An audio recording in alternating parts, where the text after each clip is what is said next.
What is up, YouTube? Apple just released iOS 18.3 a few days ago. So in this video, we're going to go over everything that's changed, what's new, and of course the controversy around this update. If you haven't heard already, there's a lot of things that kind of went wrong, and we're going to go over as much as we can. So this update is about a gig or so. Just remember, it replaces what's already there, so it's not taking up any more memory. It's just overriding what's on your phone. So here's the changelog. And it's really small for an update like this. This is typically meant for a lot of features and bug fixes, but as you see, it's pretty small, and a lot of them are honestly fixes. So this is really low on the features front. So we're going to go ahead and download this and go over everything that's changed and all the controversy behind it. So let's go and get updating. Okay, now that we update the phone, we're going to do some maintenance, as we always do whenever there's a update, just to make sure everything runs smoothly. Go to Settings, General, and About, and make sure you have the latest carrier settings, just to ensure that you get the best connection, both on your cell phone and Wi-Fi and all that. So just go there and see if there's an update. We just checked to make sure we're on iOS 18.3 there, and then now we're going to go to the App Store and make sure all your apps are up to date to ensure that once again you get the seamless experience. Of course, whenever there's an update, Apple changes things behind the scenes and developers are catching up. So update your apps to get the best experience so you don't have battery drain or crashes. So make sure you get that done, just so you don't have to worry about anything going wrong. Once you get the basic maintenance out of the way, we're going to start going over features. Of course, this is going to be kind of split into two. We're going to do basic features, so in any iPhone that runs iOS 18 will support this, and then we're going to go to the Apple Intelligence stuff. So this first feature is catered to the iPhone 16 series with the camera control. It has a few extra controls. Mainly, they added app cleanliness controls, basically. So if you click the button, it will remove the HUD from the application. So if you want to just use the camera control, you can, and get a full screen experience. Previously, you had a shortcut to accessibilities, and they added a new feature where you can control the double click speed for those that may have a hard time clicking it quickly. So you can change the speed of that and help you with that. Okay, in the next setting, we're going to go over another feature that's available on all iPhones, and that is going to be in settings, and we're going to go to the sleep apnea notifications. So you can find this in health too, but basically this allows you to get notified whenever you have sleep apnea. They finally turned this on, and yeah, just a small change there. Next up, we're going to take a look at the calculator. So this was a small feature. This allows you to repeat calculations before. If you tap an equation and hit equals, that's it. That's all you get. If you want to do it again, you have to kind of enter it. Here, you can just tap equals again, and it'll just keep completing the calculation over and over again. This was apparently a feature in the past that they removed, so they kind of just added this back. So nevertheless, it's a new feature in iOS 18.3. So I'm just showing you that you can do basic equations and keep going if you need to for whatever reason. But that's new in calculator. Next up, this feature is still on all iPhones. If you take a screenshot and do a full page screenshot, it will basically warn you whenever you do cropping that the whole page will still be visible in some readers. This wasn't in any previous version as far as I'm aware, so this kind of just lets you know that, hey, you cropped this photo, but people can still read the whole page. So it's kind of letting you know, which is good because you cropped it for a reason, so you don't want people to see certain things, I guess. But yeah, this is letting you know that, hey, the whole thing may not be actually cropped out if in certain readers. So it's a cool little addition to screenshots.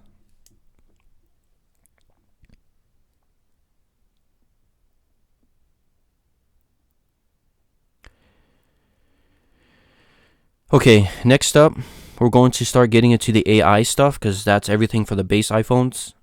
So this is an iPhone 16, and we're going to start looking at Apple Intelligence specific features, because that's where most of the update came from.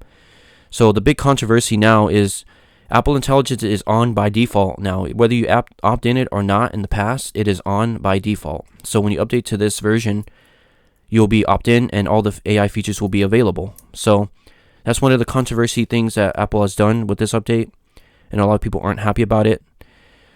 Another big thing is notification summaries is basically in shambles at the moment, and Apple did a lot of reversing. So I'm going to demonstrate here what happens when you turn on notification summaries and then turn it off again. Now in the past, when you do this, nothing happens. But as you see, because of some headlines have coming out about Apple's AI systems, they had to kind of go into damage control. And as you see, this is what it looks like.